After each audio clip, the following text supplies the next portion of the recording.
Hampa himpun semua mufti Malaysia ni, dengan semua alim, ayat kaki dia abang buat tak ada.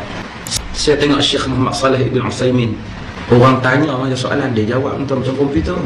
Tak pernah tengok dia, saya duduk di Jordan tak pernah jumpa ulama macam tu. Inilah Syekh Muhammad Saleh Ibn Utsaimin.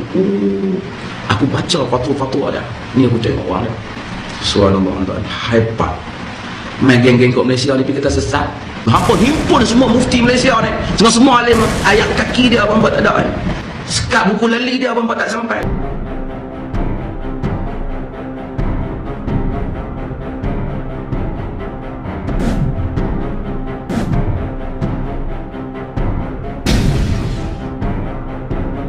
Tuan-tuan sekalian, bukankah ini suatu penghinaan dan merendah-rendahkan kredibiliti mufti-mufti Malaysia dan semua orang alim di Malaysia, yang mana mereka ini ahli sunnati wal jamaah, Asy'ariyah dan juga Maturidiyah. Seolah-olah mereka ini di sisi doktor lebih hina daripada ayat kaki Ibn Utsaimin. Ayat kaki dia abang buat tak ada. Dan seolah-olah doktor merendah-rendahkan ilmu mereka. Hampa himpun semua mufti Malaysia ni, dengan semua alim, Sehingga disifatkan tidak sampai ke buku lali Ibn Utsaimin. sekat buku lali dia abang buat tak sampai. Padahal Dr. Ibn Utsaimin yang doktor agung-agungkan ini telah mengatakan bahawa Imam Nawawi yang mensyarahkan kitab Sahih Muslim dan Ibn Hajar Asqalani yang mensyarahkan kitab Sahih Bukhari, dia kata bahawa mereka ini bukan ahli sunnah wal jamaah. Ini hulu.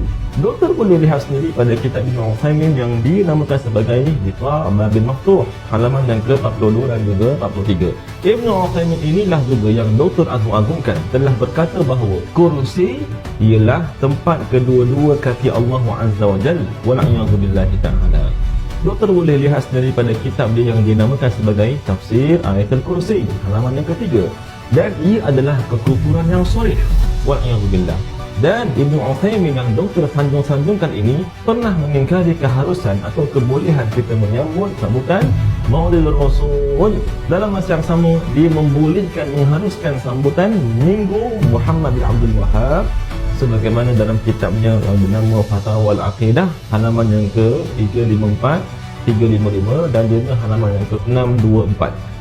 Juga Ibn Utsaimin yang doktor puji ini pernah dia dalam kitab yang dinamakan sebagai Majmu'ul Fatawa Al-Juz'ul Tsalits, muka surat yang ke-33, dia menganggap dusta terhadap Imam Salafi, Imam Tahawi, yang beliau telah mensucikan Allah daripada tempat dan juga arah dalam kitab beliau iaitu Aqidah Tahawiyah, ketika beliau mengatakan la tahwihil jihatus sittu.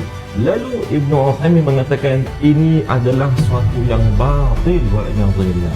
Ibn Utsaimin yang doktor agung-agungkan ini juga, dia adalah antara yang sependapat dengan doktor pada mengingkari nama Azrail sebagai malakul maut.